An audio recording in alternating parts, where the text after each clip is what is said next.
Hello and welcome to Green Hill Garage. In this episode, we're going to be doing a quick overview of my mom's 2000 Chevy Suburban. We're going to be doing a full rebuild on this car.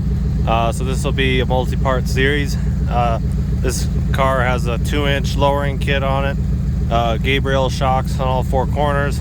We're going to be putting in a totally new engine and a built transmission. The target is 400 horsepower. It's gonna be sweet, guys. 5.3 Vortec LS. So yeah, big plans. So I'm gonna go ahead and get this pulled in and we will see what we have. Okay, we got the vehicle in the shop now. Just a quick look at the motor here, guys, in its stock form. As far as I know, nothing has been modded on this except for the exhaust. Right now it's got no catalytic converters, but we're going to end up putting a new catback system on this. Yeah, just regular 5.3 fuel injected. I don't know what the size of the throttle body is, but we're going to be putting, I can't remember if it's a 92 or 102 millimeter throttle body on a Summit intake. Not sure what kind of power we'll get from the intake alone, but the throttle body should help quite a bit. We got new fuel rails and whatnot at the intake. A lot of the top end we're going to be reusing. We're going to be reusing the coils, reusing those valve covers, stuff like that. We'll clean it all up though. We've got a set of shorty exhaust headers. I don't make too much for power, but they'll definitely look a lot better. They should help lower the engine temperature a bit though, so that'll help. We're going to probably do an aftermarket intake since these are kind of restrictive. I'd like to keep this though. Basically, a lot of people go out and buy cold air intake with just an exposed conical filter.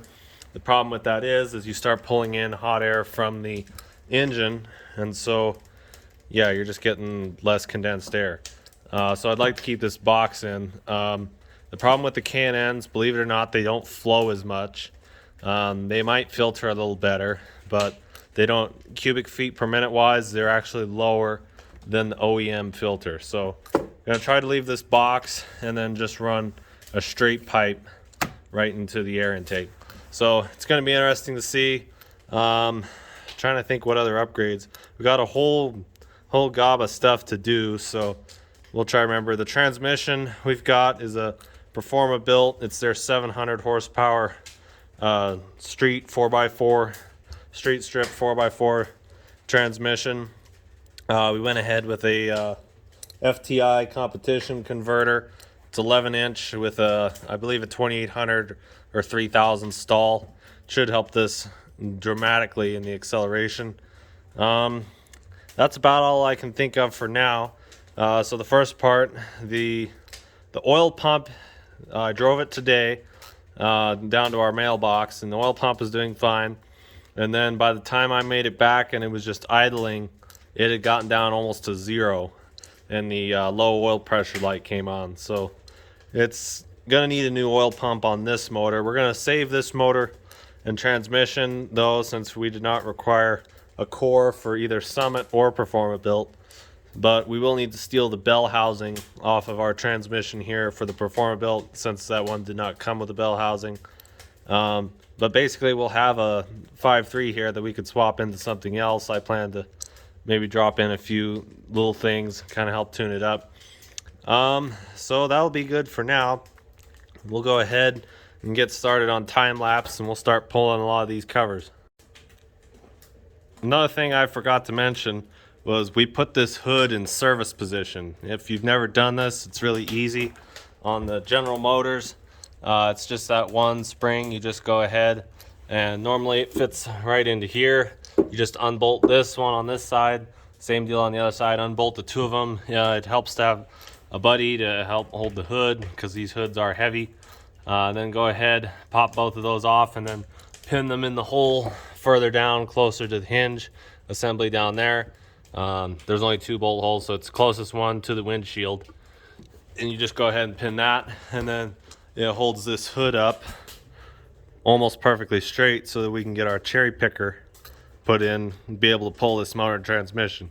What we're going to do is just clear off a lot of stuff off the top of the engine, and then that'll give us room to work with And then we'll just back this vehicle out a little farther out of our shop.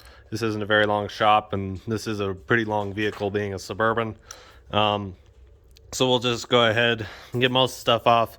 Today, we won't be able to pull the motor today, but we'll just start pulling stuff off, and then we'll be able to wheel it out back. So we'll get started on time lapse.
Okay, we got all the or most of the stuff off the top.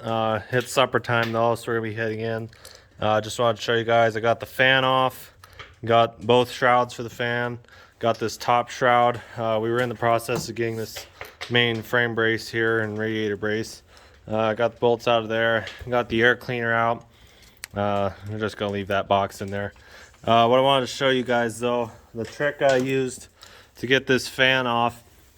Basically, you just set a crescent wrench on top of the nut. There'll be a nut here. Just stick your crescent wrench onto that, and then you gotta hit it with a hammer and knock it over to the left.